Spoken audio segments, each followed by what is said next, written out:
there's like a certain type of like way you can experience God that you just don't experience God when you're always winning and everything's going so great.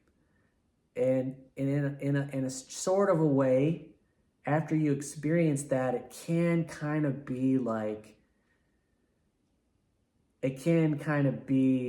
something very memorable in your life, your experience with God at that time. And also, as far as like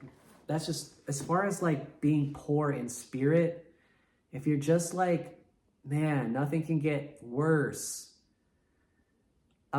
you're ripe for a blessing in those times, and ripe for a God wave for sure.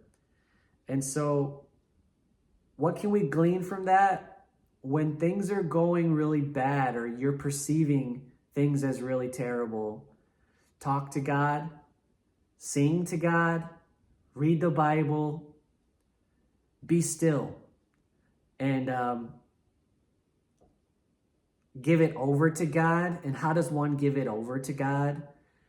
I think that's how you give it over to God, just by talking with Him and just being still.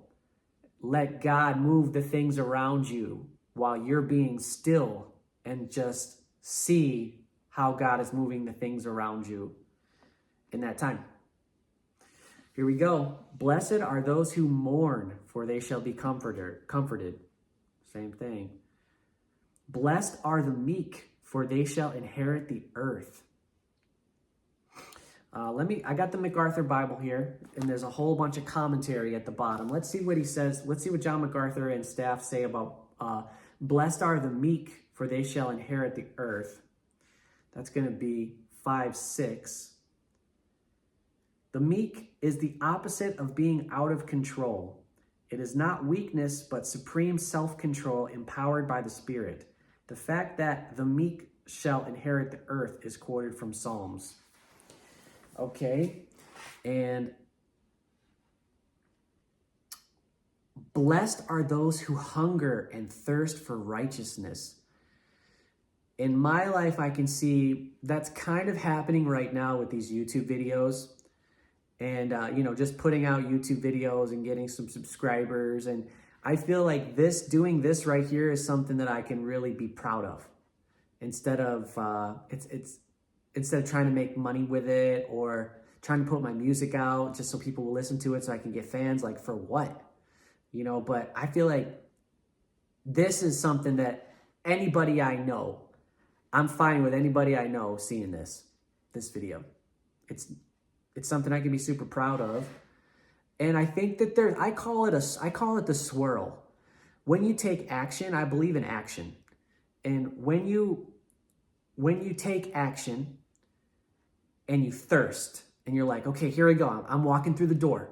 I always say God opens doors, but it's up for us to walk through them. If you just thirst, what's thirst? Sometimes you're poor in spirit and you're super thirsty. God help me.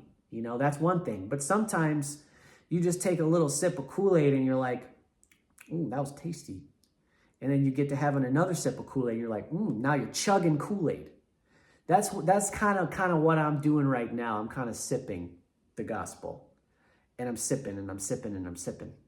And I'm hoping that it turns into a chug just naturally. And